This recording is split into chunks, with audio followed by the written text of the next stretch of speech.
mula sa Kongreso. Ano ang latest? Ang Kamara naman handang mag-overtime sa halip na talakayin ng maraming questionableng probisyon ng 2026 National Expenditure Programs. Ano naman nga, ano tuloy?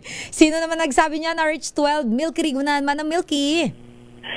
Sister Ella, handa ang Kamara na mag-overtime sa pagtalakay sa panukalang 6.793 trillion pesos na 2026 the national budget kahit hindi sila mag-break ngayong Oktubre hanggang Nobyembre.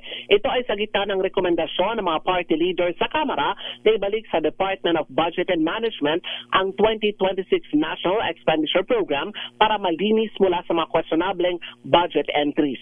Ang kay House Deputy Speaker Janet Garin, sanay ang mga kongresista magtrabaho na magdamag tuwing budget season at pwedeng isakripisyo ang recess kung kinakailangan. Sabi ni Garin, masakit kung pipilitin lang himayin ang budget dahil hindi naman nila lubusang may patutupad ang oversight powers ngayong napakarami daw na hindi maipaliwanag na insertions.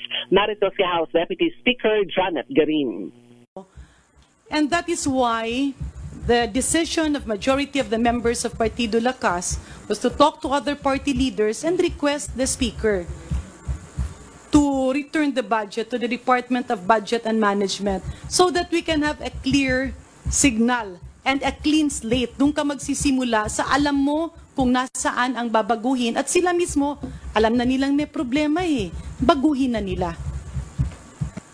Dagdag pa ni Garin kung mas maagang natukoy daw ng DBM ang mga mali at tinanggal na hindi maipaliwanag na insertions, mas mabilisan ang natapos ang kanilang deliberasyon. Isa sa mga binanggit ni Garin ang ilang misallocation gaya ng halos 1 billion pesos na pondo ng Department of Health na sa halip na mapunta sa zero balance billing ng ospital at rural health units, tinilaan umano sa pagpapaganda ng mga opisina. Una rito, sinabi ni House Deputy Speaker Ronnie Puno, partikular na nakakitaan ng serious and systematic anomalies ay ang budget ng Department of Interior and Local Government, Philippine National Police, Department of Agriculture at ang Department of Public Works and Highways para na naman sa flood control projects.